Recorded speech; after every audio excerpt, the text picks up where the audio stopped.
No sé muy bien por qué estoy escribiendo esto aquí, pero llevo semanas leyendo este subreddit en silencio y hoy me tocó a mí. Supongo que necesito sacarlo del pecho antes de que se me quede dentro para siempre. Tengo 32 años, soy española, nací y crecí en Madrid, y durante mucho tiempo pensé que el problema era que no sabía elegir bien a los hombres. Ahora empiezo a sospechar que el problema fue aguantar demasiado. Mi madre siempre fue una mujer exitosa, de esas que creen que el amor debe venir con escrituras, números claros y seguridad garantizada. Abogada, fría, impecable, siempre un paso por delante de todos. Yo crecí en esa casa grande, cómoda, hermosa y emocionalmente helada. Nunca faltó nada material, pero tampoco sobraron abrazos. En mi familia, el amor siempre fue una inversión, nunca un riesgo. Quizá por eso empecé a salir con hombres, no por soledad exactamente, sino por una especie de hambre emocional mal entendida. Quería sentirme elegida, deseada, sin condiciones, vista como persona y no como proyecto. Cada vez que abría una app de citas o aceptaba un café, me repetía lo mismo. Esta vez será diferente. Spoiler, nunca lo fue. Cuando empecé a salir con él, nadie se impresionó. Ni mis amigas, ni mi madre, ni siquiera yo al principio. Era un chico normal, trabajaba, se vestía sencillo, no presumía nada, no hablaba de dinero, ni de coches, ni de viajes imposibles. Justamente por eso me gustó. Con él no sentía esa presión constante de demostrar que valgo la pena. Me escuchaba, me preguntaba cosas, se acordaba de detalles pequeños, como que odio el cilantro o que siempre me pongo nerviosa cuando llego tarde. Con él me sentía tranquila.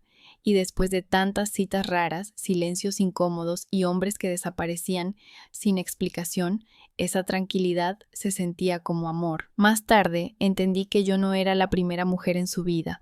Antes de mí había salido con chicas que solo veían coches, relojes y cuentas bancarias, mujeres que preguntaban demasiado pronto por su trabajo, por su proyección, por lo que podía ofrecer. Todas se iban cuando él no mostraba nada, y por eso decidió ocultarlo todo, vivir sencillo, hablar poco, no exhibir nada. Quería saber si alguna vez alguien lo elegiría por quién era, no por lo que tenía. Yo lo elegí sin saber nada. Y eso, irónicamente, fue lo que desató el primer gran conflicto de mi vida adulta. Mi madre nunca lo aceptó. Ese chico no es para ti, decía mientras tomaba café en la cocina, sin mirarme. Tú mereces más, más dinero, más estatus, más seguridad. Eso era más para ella. Al principio intenté explicarle que conmigo era distinto, que me hacía bien, que no todo se mide en patrimonio. Ella sonreía con condescendencia, como si yo fuera una adolescente diciendo tonterías románticas. Un día fue directa, brutalmente directa. Si te gusta tanto ese chico inútil, me dijo, entonces olvídate de esta casa. Si no lo dejas, no será tuya. No fue una amenaza dicha con rabia, fue peor, fue calmada, calculada, definitiva. Esa noche no dormí. Pensé en el futuro, en alquileres baratos, en mudanzas eternas, en no tener nunca un lugar propio. Pensé en el miedo, en la inseguridad, en la dependencia que nunca quise admitir que tenía. Y aún así, por primera vez en mi vida, elegí algo que no tenía garantías. No lo dejé. Días después, él vino a cenar. Yo miré a mi madre y le dije con voz firme, aunque por dentro temblaba, tendrás que aceptarlo. Ella suspiró con desprecio. Una cena puedo soportar. Durante la comida empezó con sus comentarios, sutiles, afilados, de esos que parecen inocentes pero te cortan por dentro. ¿Y tú a qué te dedicas exactamente? Hoy en día todo está carísimo. ¿Cómo piensan sobrevivir los jóvenes sin patrimonio? El dinero no lo es todo, pero ayuda, ¿no? Yo quería desaparecer bajo la mesa. Él sonreía, educado, tranquilo, hasta que ella dejó caer la bomba. Le dije a mi hija que si no te dejaba, se quedaría sin casa. Ella te eligió, así que ahora no tienen dónde vivir. Y dime, lo miró fijamente, ¿qué vas a hacer tú, sin tener nada, cargando con esa responsabilidad? El silencio fue insoportable. Él dejó los cubiertos, se levantó despacio, sin enojo, sin gritar. En realidad, dijo, tengo una casa, muy grande, y un coche, y más de lo suficiente para vivir bien. Mi madre se quedó inmóvil. Durante años oculté todo, continuó. Quería una relación real. Su hija me eligió sin saber nada de eso. así que puede quedarse con esta casa barata y pasar aquí su vejez tranquila, porque su hija va a vivir en un verdadero bienestar, conmigo. Yo lo miré, y por primera vez en mucho tiempo sentí que alguien me defendía sin pedir nada a cambio. Pensé que había elegido bien, pensé que esta historia iba a ser distinta. No tenía ni idea de lo equivocada que estaba. Después de aquella cena, todo el mundo asumió que mi historia ya tenía final feliz. Mis amigas decían que había ganado el premio gordo. Mi madre guardó silencio, que en su caso era una forma de derrota. ¿Y yo? Yo me permití relajarme por primera vez en años. Pensé que quizá el universo me estaba compensando por todas las citas absurdas anteriores. Spoiler, no, porque aunque esa historia con él terminó siendo distinta por razones que ahora no voy a contar aquí, no fue la única. Antes y después hubo otros, demasiados, y el primero de ellos fue el que empezó a romperme por dentro sin que yo me diera cuenta. Le voy a llamar Álvaro, porque se llamaba así y ya no me importa proteger a nadie. Lo conocí en una app, una de esas que juras borrar cada lunes y vuelves a instalar el jueves por la noche. Foto normal, sonrisa correcta, bio breve, ingeniero, café antes que copas, conversación antes que prisa. Pensé, vale, por lo menos sabe escribir. Quedamos en Malasaña, en un bar pequeño donde siempre huele a cerveza derramada y promesas ajenas. Yo llegué 10 minutos antes, como siempre. Él llegó 20 minutos tarde, como luego descubriría que siempre hacía. Ni un mensaje previo, ni una disculpa real.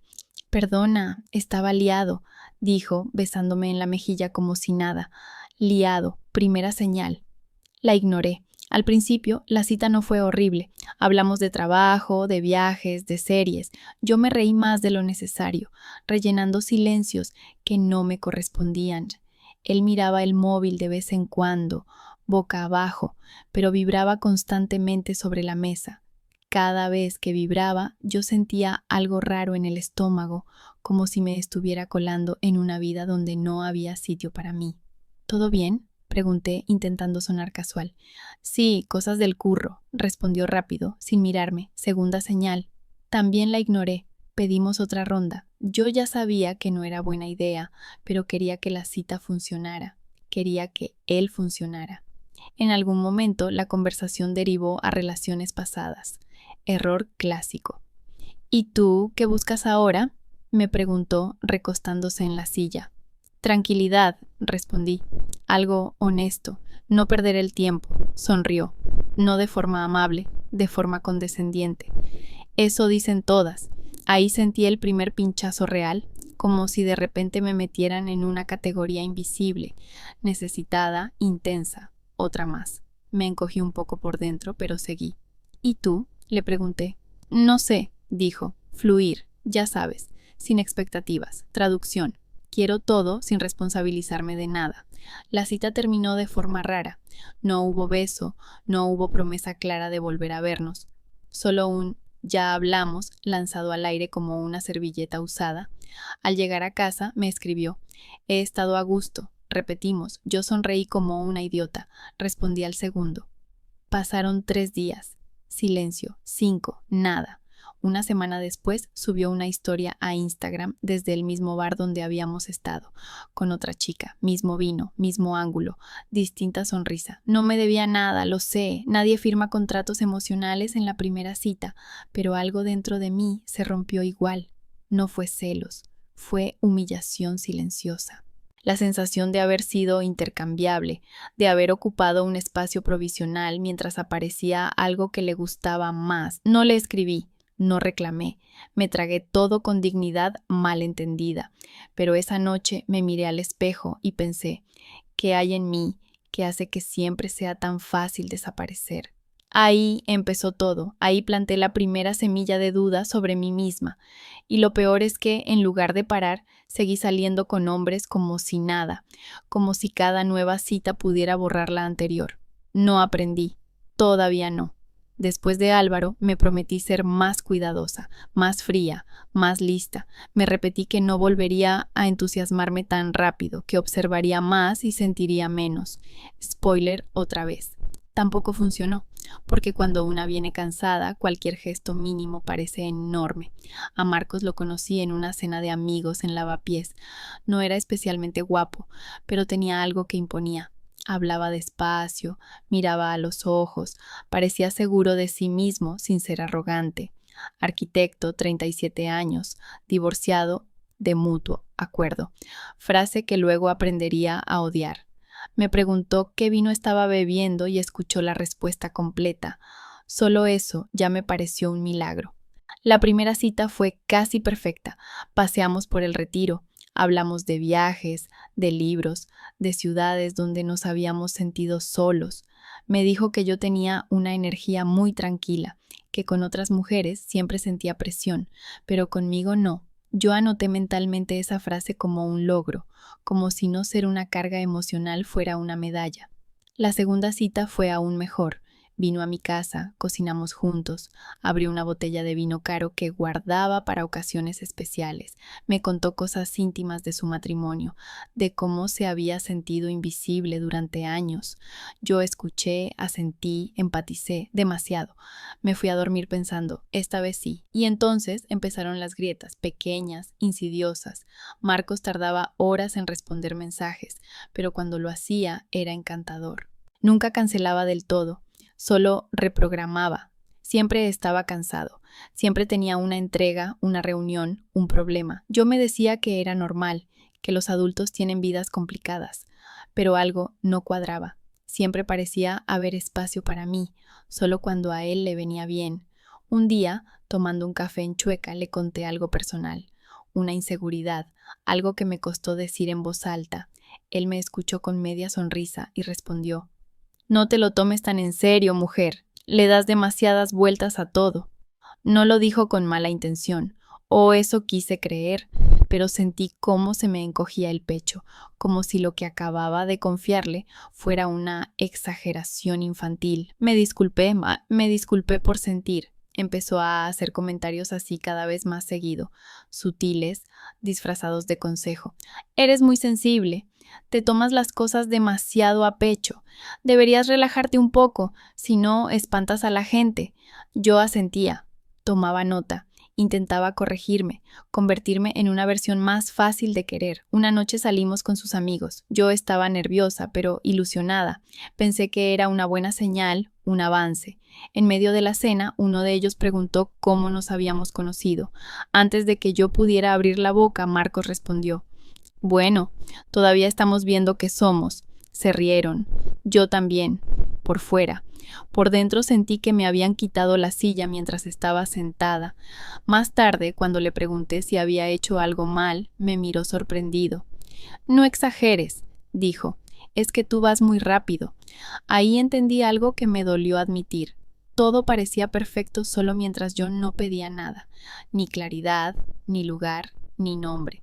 En el momento en que insinuaba una necesidad, me convertía en demasiado. La última cita con Marcos fue un domingo por la tarde. Quedamos para ver una exposición en el Reina Sofía. Yo llegué puntual, él no apareció. Esperé 20 minutos, 30, 40, le escribí, nada. Una hora después, un mensaje. Perdona, se me ha liado el día. Otro día mejor. Ni una llamada, ni una explicación. Yo estaba sentada en un banco, rodeada de turistas y parejas, sintiéndome ridícula, invisible, prescindible.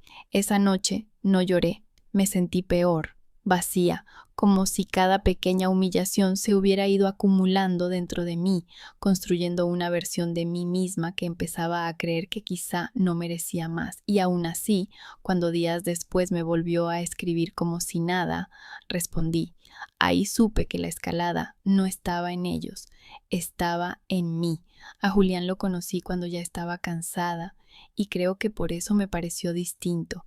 Lo conocí en Barcelona, en un viaje de trabajo corto, de esos que te dejan con la sensación de vida paralela. Coincidimos en una terraza cerca del Born, una noche húmeda con cerveza fría y conversaciones fáciles. Era periodista, irónico, encantador de una forma peligrosa. Me hizo reír sin esfuerzo. Y eso, en ese momento, fue suficiente para bajar la guardia. Durante semanas hablamos a diario, audios largos, bromas internas, confesiones nocturnas. Me decía que conmigo no tenía que fingir nada, que le gustaba cómo pensaba, cómo hablaba, cómo no intentaba impresionarlo. Yo me sentía especial otra vez. Error clásico número 1000. Volví a Barcelona solo para verlo. Sí, lo escribo y me da vergüenza, pero es verdad. Me dijo que tenía muchas ganas, que me presentaría a sus amigos, que cenaríamos juntos en un sitio muy suyo. Me compré un vestido nuevo, negro, sencillo, bonito. No para él, me dije. Mentira. Quedamos en un bar concurrido, de esos donde las mesas están tan juntas que escuchas vidas ajenas sin querer. Llegué puntual. Él llegó sonriente, me besó, pidió vino. Todo parecía ir bien. Hablábamos, reíamos, yo me relajaba. Pensé, quizá aquí cambia la historia. Entonces aparecieron ellos, dos mujeres, seguras, guapas, demasiado cómodas con él. Se acercaron a la mesa sin dudar. Una le dio un beso en la mejilla, la otra se sentó sin pedir permiso. «Hombre, Julián», dijo una, «¿pensábamos que no venías?» Yo me quedé congelada, con la copa a medio camino de la boca. Él no parecía sorprendido, al contrario, se iluminó. «Chicas, esta es...» Me miró. «Perdón, ¿cómo dijiste que te llamabas?» Sentí como algo se rompía en tiempo real. Dije mi nombre, sonreí. Mecánica, por supervivencia. «Ah, sí», dijo. «Estamos tomando algo antes de ir a otro sitio. Estamos. No estoy». Una de ellas me miró de arriba a abajo y preguntó, sin mala educación, pero sin ningún cuidado, «¿Sois pareja?» Antes de que yo pudiera responder, Julián soltó una risa corta. «No, ella es una amiga que ha venido de Madrid. Amiga que había cruzado el país por él. Amiga con vestido nuevo. Amiga que creía estar en una cita». Me ardieron las orejas. Quise desaparecer. Miré alrededor buscando aire, una salida, algo. Nadie parecía notar nada. Para el mundo no estaba pasando nada grave. Para mí se estaba cayendo todo. «Bueno», dijo una de ellas, «pues vente con nosotras luego». Él dudó un segundo. Me miró. No para cuidarme, para evaluar. «Sí, ahora voy», respondió. Se giró hacia mí. «Oye, ¿te importa si nos quedamos un rato más? Es que hace tiempo que no las veo». No me preguntó si quería ir. No me incluyó. No se disculpó. «Claro», dije. «No pasa nada. Mentira». Pagó su copa, no la mía. Me dio un beso rápido en la mejilla. «Hablábamos, ¿vale?» Y se fue. Delante de mí, con ellas, me quedé sentada unos segundos, sin moverme, intentando mantener la compostura. Luego me levanté, salí del bar y caminé sin rumbo durante casi una hora. No lloré, me sentía demasiado expuesta incluso para eso, como si todo el mundo pudiera ver la humillación escrita en mi cara. Esa noche, en el hotel, me escribió: «No te pongas rara». No habíamos hablado de exclusividad. No respondí. Por primera vez, no respondí. Pero la vergüenza ya estaba hecha, no solo porque me hubiera dejado plantada en público, sino porque, una vez más, me di cuenta de que yo había imaginado una historia que solo existía en mi cabeza. Y lo peor fue entender que él no se había sentido culpable ni un segundo, porque para él yo nunca había sido nada, solo una opción más sentada a la mesa equivocada. Después de Julián, juré que no volvería a justificar a nadie. Me repetí frases que había leído 1000 veces en internet. Si le importas, se nota. Las excusas también son respuestas. No estás loca. Las repetía como mantras mientras hacía café por la mañana o volvía sola a casa después del trabajo.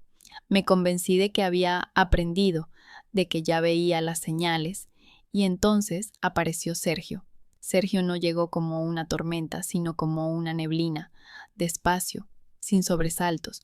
Lo conocí en una librería del centro de Madrid, de esas con presentaciones los jueves, y vino barato en vasos de plástico. Hablamos de libros, de política, de películas viejas. Tenía una forma suave de expresarse, casi terapéutica, psicólogo. Esa palabra me dio confianza sin que yo lo cuestionara demasiado. «Conmigo puedes ser tú», me dijo en la segunda cita, sin filtros. Nunca nadie me había dicho eso sin pedírmelo antes. Al principio todo era fácil, mensajes constantes, buenos días largos, preguntas sinceras. Me decía que le gustaba mi forma de pensar, que era muy consciente emocionalmente. Yo sentía que por fin alguien no se asustaba cuando hablaba de lo que sentía. Pensé que quizá todo lo anterior había sido un entrenamiento para llegar aquí. El primer comentario raro llegó una noche cualquiera. Le conté que algo que había dicho el día anterior me había hecho sentir incómoda. Nada grave, solo quería aclararlo. Sergio me escuchó con atención, asintió y luego dijo: Creo que estás interpretando cosas desde tus heridas anteriores. Me quedé callada. No lo digo a mal, añadió. Es normal proyectar cuando vienes tocada de otras relaciones. Tocada, heridas, proyectar. De repente, el problema ya no era lo que él había dicho, era yo, mi pasado, mi sensibilidad excesiva. Me disculpé, otra vez. A partir de ahí, cada vez que algo me dolía, pasaba lo mismo. Si señalaba una contradicción, me explicaba por qué no lo era. Si decía que me sentía desplazada, me hablaba de mi miedo al abandono. Si pedía claridad, me acusaba de querer control.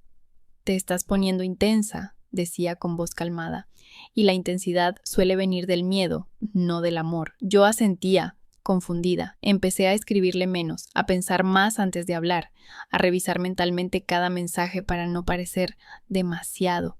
Me sentía en constante evaluación, como si estuviera en terapia, pero sin haber pedido estarlo. Un día descubrí una mentira pequeña, tonta, incluso. Me dijo que no había podido verme porque estaba con su madre. Por casualidad vi una foto suya en redes, etiquetado en un bar con amigos. No era grave, no me debía explicaciones, pero cuando se lo mencioné, con cuidado, su reacción fue inmediata. ¿Me estás vigilando? Negó todo. Luego cambió la versión. Después dijo que exageraba. Finalmente suspiró. Esto confirma lo que te decía, sentenció. Tienes un problema de desconfianza. Sentí un nudo en el estómago. Yo había visto la foto, sabía que no estaba loca, y aún así salí de esa conversación dudando de mí misma, pensando que quizás sí estaba exagerando, quizás sí veía fantasmas. La gota final llegó una noche en su casa. Estábamos en el sofá. Yo estaba rara, distante.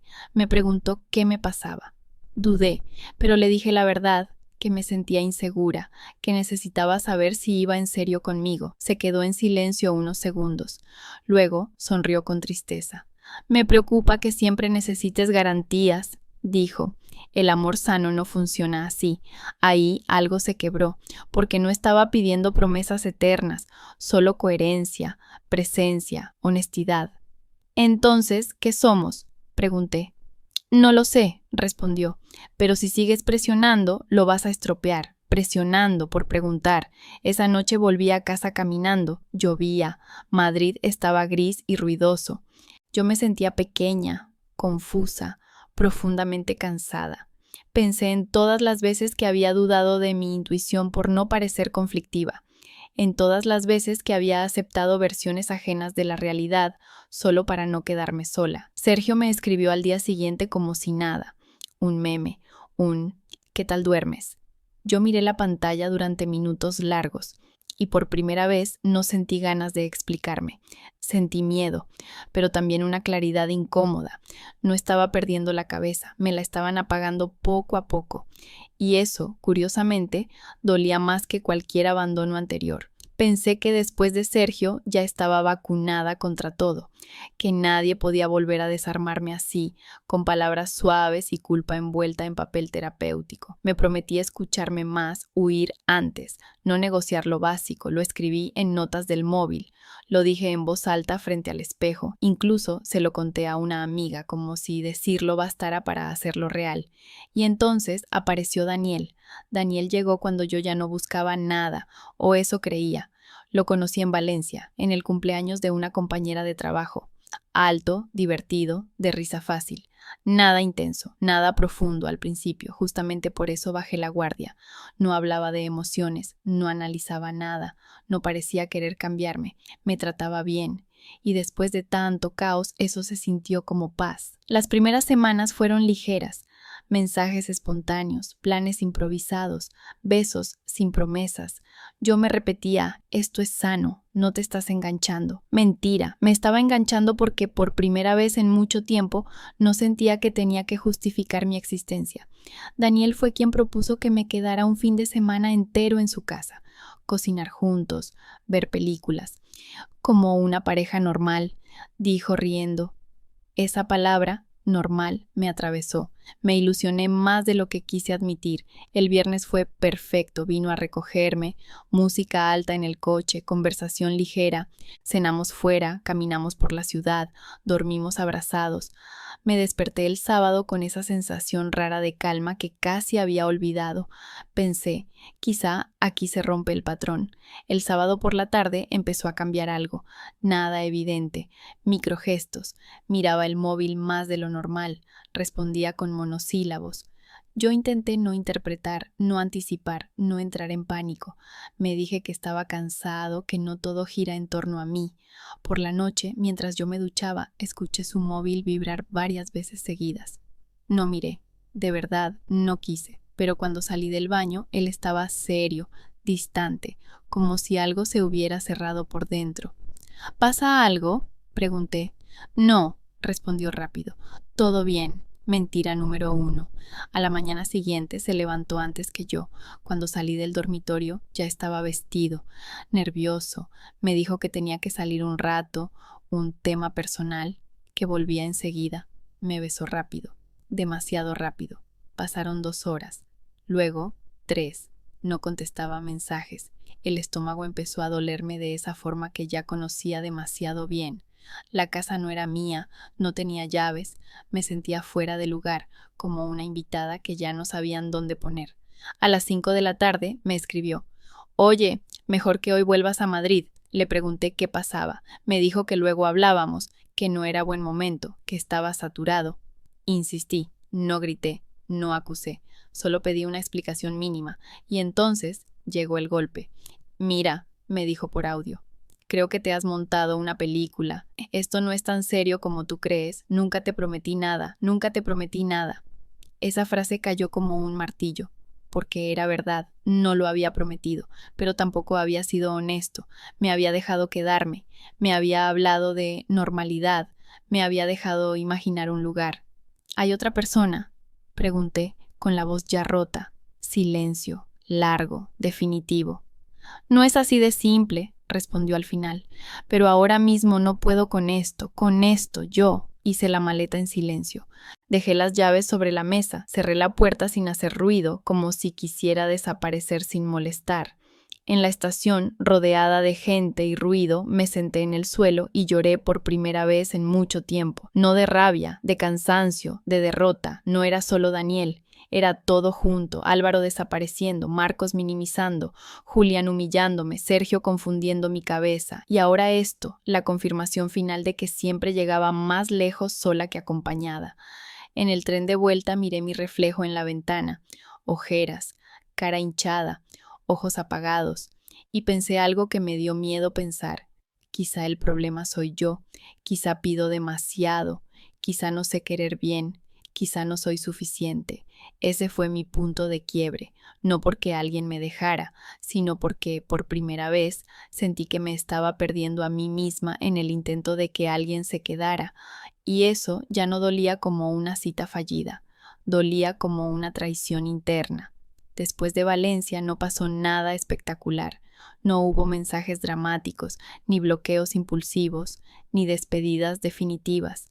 Lo que vino fue peor, el silencio largo, denso, ese que no se nota desde fuera, pero que por dentro hace ruido todo el tiempo. Volví a Madrid y seguí funcionando en automático. Me levantaba, iba a trabajar, respondía a correos, sonreía en reuniones. Nadie notó nada. O quizá lo notaron y no preguntaron. Por las noches llegaba a casa, dejaba las llaves en el mismo sitio, me quitaba los zapatos y me quedaba sentada en el sofá sin encender la luz. A veces pasaban horas así, otras me dormía vestida con el móvil en la mano, como si aún esperara algo. El llanto no fue inmediato, primero fue una especie de entumecimiento, como si mi cuerpo hubiera decidido desconectarse para no sentir más, pero cuando llegó, llegó sin aviso, en el metro, en la ducha, en la cola del supermercado, lágrimas silenciosas, rápidas, avergonzadas. Me sentía ridícula por estar tan rota por algo que, técnicamente, no había sido nada. Y ahí empezó lo peor, la culpa. Me repetía frases que ya conocía de memoria, pero ahora se me clavaban como agujas. No te prometieron nada, fuiste tú la que se ilusionó. Igual esperas demasiado, igual eres demasiado. Empecé a revisar cada cita pasada como si fuera un expediente judicial donde yo era la acusada. Buscaba pruebas de mi exceso. Hablé demasiado pronto de emociones, pedí claridad cuando no tocaba, confundí educación con interés, calma con amor, cada recuerdo venía acompañado de vergüenza. Me veía a mí misma desde fuera, esperando mensajes, justificando ausencias, sonriendo cuando me dolía, y sentía asco, no por ellos, por mí. La rabia apareció después, una rabia sorda, sin dirección. Contra ellos, sí, pero también contra mi madre, contra las amigas que decían ya aparecerá, contra las frases motivacionales que no sirven cuando estás hecha polvo, y sobre todo, contra mí, por no haber sabido parar antes. Una noche, revisando conversaciones antiguas, me encontré con audios míos explicándome, siempre explicándome, justificando lo que sentía, pidiendo comprensión, bajando el tono para no incomodar. Escuché mi propia voz y no la reconocí. Sonaba pequeña, cuidadosa, como alguien pidiendo permiso para existir. Apagué el móvil y lo tiré al sofá como si me quemara. Pensé seriamente en dejar de salir con nadie, no como decisión consciente, sino como mecanismo de defensa. Me daba miedo incluso la idea de volver a empezar, otra presentación, otra ilusión, otra caída. Sentía que no me quedaban piezas enteras para volver a romper. Empecé a evitar planes, decía que estaba cansada, que tenía trabajo, que otro día. En realidad no quería ver a nadie que me preguntara ¿qué tal estás?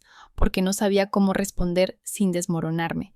Me aislé sin darme cuenta. Hubo una noche especialmente mala. Estaba en la cama, a oscuras, con el corazón acelerado sin motivo claro. Pensé que algo iba mal físicamente. Me faltaba el aire, me sudaban las manos. Me senté en el borde de la cama y respiré como pude. Ataque de ansiedad, supe después. En ese momento solo pensé, ni siquiera sé estar sola sin romperme. Llamé a mi madre. Error. Me escuchó en silencio y luego dijo, con esa calma quirúrgica suya: te lo advertí, el amor sin estructura siempre acaba mal. Colgué sin responder. Lloré con rabia, porque una parte de mí temía que tuviera razón, no porque el amor necesite escrituras, sino porque yo había confundido aguantar con querer. Durante días no sentí nada bueno, solo cansancio, vergüenza, una tristeza pesada que no se iba con dormir. Me miraba al espejo y pensaba que había algo defectuoso en mí, algo que hacía que siempre me quedara esperando, mientras los otros seguían con su vida intacta. Pero en medio de ese colapso, entre pensamientos oscuros y noches largas, apareció una idea incómoda, pequeña, persistente. No era que yo no valiera, era que había aprendido a conformarme con migajas, y aunque esa idea no me salvó de inmediato, fue la primera grieta en el discurso que me estaba destruyendo por dentro. Aún no era fuerza, no era dignidad, no era claridad, pero era una pregunta nueva, y por primera vez en mucho tiempo no apuntaba contra mí, apuntaba hacia adelante. La idea no llegó como una revelación luminosa, no hubo epifanía, ni frase subrayable, ni momento cinematográfico. Llegó despacio, como llegan las verdades que duelen, cuando ya no puedes huir de ellas. Empezó a instalarse en mi cabeza mientras fregaba platos, mientras caminaba sin rumbo por el barrio, mientras veía historias ajenas en redes y sentía una distancia extraña, como si ya no perteneciera del todo a ese mundo. Empecé a pensar en patrones, no en ellos primero, sino en mí, en cómo siempre entraba a las historias con cuidado extremo, intentando no molestar, en cómo leía entre líneas en lugar de pedir claridad, en cómo aceptaba silencios, medias verdades y gestos tibios como si fueran suficientes. No porque me gustaran, sino porque me parecían lo máximo a lo que podía aspirar. Me di cuenta de algo incómodo. Yo no había sido ingenua, había sido entrenada a querer sin pedir, a agradecer lo mínimo, a confundir tensión con conexión, a creer que si era más paciente, más comprensiva, más fácil, al final alguien se quedaría. Recordé a mi madre, su obsesión con la seguridad, con los contratos, con no depender de nadie. Siempre pensé que su frialdad venía del egoísmo. Ahora entendía que venía del miedo. Ella no sabía amar sin control. Yo, en cambio, no sabía poner límites sin culpa, dos extremos del mismo problema. Volví mentalmente a cada hombre. Álvaro no desapareció porque yo fuera insuficiente. Desapareció porque nunca quiso estar. Marcos no me minimizó porque yo fuera exagerada. Lo hizo para no responsabilizarse. Julián no me humilló por error. Me humilló porque pudo. Sergio no me confundió por accidente. Lo hizo porque su posición de sano le daba poder. Daniel no se fue porque yo pidiera demasiado. Se fue porque no sabía sostener nada que implicara presencia real. Pensar eso no los convertía en villanos de película, pero sí los sacaba del centro de mi autocrítica. También vi mis propias elecciones con más honestidad.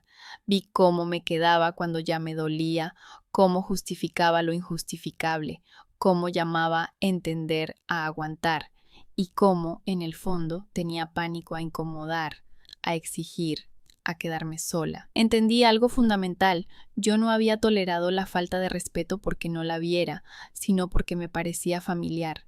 El silencio, la distancia, la incertidumbre, todo eso se parecía demasiado al clima emocional en el que había crecido, y uno confunde lo familiar con lo normal más veces de las que quiere admitir. Esa reflexión no me dio paz inmediata, me dio tristeza, una tristeza distinta, más profunda, menos dramática, tristeza por todas las veces que me traicioné para no perder a alguien, por todas las veces que elegí quedarme pequeña para encajar en espacios que nunca fueron para mí. Pero junto a esa tristeza apareció algo nuevo, responsabilidad, no culpa, responsabilidad, la de empezar a escucharme sin justificarme, la de dejar de convencer a otros de mi valor, la de aceptar que querer bien también implica irse a tiempo. No sabía todavía cómo hacerlo. No tenía un plan, pero por primera vez dejé de preguntarme qué hice mal y empecé a preguntarme por qué me quedé. Y esa pregunta, aunque dolía, era el inicio de algo distinto, no una nueva cita, no una nueva ilusión, sino una relación que había abandonado durante demasiado tiempo, la mía conmigo misma. No fue un acto heroico, no hubo discursos, ni cierres dramáticos, ni una versión mía caminando con música épica de fondo. Recuperar la dignidad fue mucho más silencioso y, por eso mismo, más difícil. Empezó el día que dejé de explicarme. Fue una tarde cualquiera. Estaba en el metro cuando recibí un mensaje de Marcos. Sí, ese Marcos. Meses sin hablar y de repente un ¿cómo estás? Lanzado como una botella al mar. Lo leí varias veces. Antes habría sentido algo, nervios, ilusión, rabia. Esta vez sentí cansancio. Escribí una respuesta larga en mi cabeza, una educada, otra irónica, otra sincera. Al final no envié ninguna. Guardé el móvil y ese gesto mínimo me dio una calma inesperada. No responder no fue venganza, fue autocuidado. Días después, Sergio reaccionó a una historia mía con un emoji neutro, como si no hubiera pasado nada, como si no me hubiera hecho dudar de mi propia percepción durante semanas. Vi su nombre en la pantalla y por primera vez no sentí la necesidad de justificarme, de aclarar, de reabrir nada. No contesté. Empecé a notar un patrón nuevo. Cada vez que elegía no volver atrás, algo dentro de mí se enderezaba un poco. No era euforia, era quietud, una sensación rara de respeto propio que nunca me habían enseñado. La prueba real llegó una noche de viernes. Conocí a alguien nuevo. Nada especial. Copas, charla correcta, risas medidas. Al final de la cita me dijo, mejor no nos compliquemos, ¿vale? Vamos viendo. Antes, esa frase me habría hecho asentir, adaptarme, intentar ser cool. Esa noche respiré hondo y respondí con una calma que me sorprendió incluso a mí. No busco algo complicado, busco algo claro. Y si no es lo que tú quieres, está bien. Se quedó mirándome unos segundos. Sonrió incómodo. Creo que no estamos en el mismo punto. Eso parece, dije. Nos despedimos, sin drama, sin reproches. Caminé a casa con una mezcla extraña de tristeza y orgullo. No había ganado nada, pero tampoco me había perdido a mí. Empecé a hacer cosas distintas, no espectaculares. Distintas. Dejé de revisar el móvil esperando respuestas. Cancelé citas que no me apetecían de verdad. Dije no sin dar explicaciones largas. Me permití estar sola sin sentir que era un fallo del sistema. Incluso hablé con mi madre de otra forma, no para convencerla, para marcar un límite. No quiero que opines sobre mi vida sentimental, le dije un día. No me ayuda. Me miró sorprendida, no respondió, y por primera vez ese silencio no me encogió. Recuperar la dignidad no significó dejar de sentir, seguí sintiendo miedo, dudas, a veces soledad, pero ya no negociaba mi valor a cambio de migajas emocionales, ya no aceptaba ser casi, mientras tanto, o a ver qué pasa. Aprendí algo importante. La dignidad no llega cuando alguien te elige, llega cuando tú decides no quedarte donde no te están eligiendo. Y esa decisión, repetida en pequeños gestos, empezó a cambiarlo todo. La decisión no llegó de golpe, no fue una mañana de claridad absoluta, ni una promesa solemne frente al espejo. Llegó como llegan las cosas cuando ya has aprendido a escucharte, sin ruido, sin urgencia, sin necesidad de anunciarla. Un domingo por la mañana, sentada sola en una cafetería de barrio, me di cuenta de que no tenía ninguna cita programada, ningún chat abierto esperando respuesta, ninguna expectativa flotando en el aire, y sorprendentemente no sentía ansiedad, sentía alivio. Ahí entendí que necesitaba parar, no porque el amor me hubiera hecho daño, sino porque yo me había dejado arrastrar por una versión del amor que siempre me ponía en desventaja. Decidí dejar de salir con hombres durante un tiempo, sin fechas, sin condiciones, sin convertirlo en otro proyecto que cumplir. No fue una huida, fue un descanso. Empecé a reconstruir mi vida sin la expectativa constante de compartirla. Volví a hacer planes sola sin sentirme incompleta, ir al cine entre semana, viajar un fin de semana sin justificarlo, caminar por Madrid con auriculares y café caliente sin mirar el móvil. Descubrí que el silencio, cuando no es castigo, puede ser profundamente reparador. También decidí algo más grande, dejar de vivir bajo el miedo heredado, el miedo a no tener estructura, a equivocarme, a elegir mal. Empecé a pensar en mi vida no como algo que debía garantizarse, sino como algo que podía sostener yo misma. Cambié de piso, más pequeño, más mío, sin la sombra de la casa familiar ni de las amenazas encubiertas de mi madre. Nuestra relación cambió. No se volvió cálida de repente, pero se volvió honesta. Dejé de buscar su aprobación. Ella dejó de usar el control como argumento. Nos hablamos con más distancia, sí, pero también con más respeto. Me enfoqué en mí sin convertirlo en un eslogan vacío. Fui a terapia, a una de verdad, no a una relación disfrazada. Empecé a reconocer mis límites sin pedir perdón por ellos. Aprendí que no todo vínculo merece acceso completo a mí y que poner condiciones no es frialdad, es cuidado. Redefiní lo que para mí significa el amor, ya no como intensidad, ni como aguante, ni como promesa futura. Amor, para mí, empezó a parecerse más a coherencia, presencia, tranquilidad, a alguien que no te haga dudar de tu lugar y sobre todo a una relación donde no tengas que encogerte para que el otro quepa. Decidí que si algún día volvía a salir con alguien, sería desde otro sitio, no desde el miedo a estar sola, sino desde el deseo genuino de compartir, no para llenar un vacío, sino para sumar. Y si no volvía, también estaba bien, porque por primera vez en mucho tiempo mi vida no estaba en pausa esperando a que alguien llegara, estaba ocurriendo y yo estaba dentro.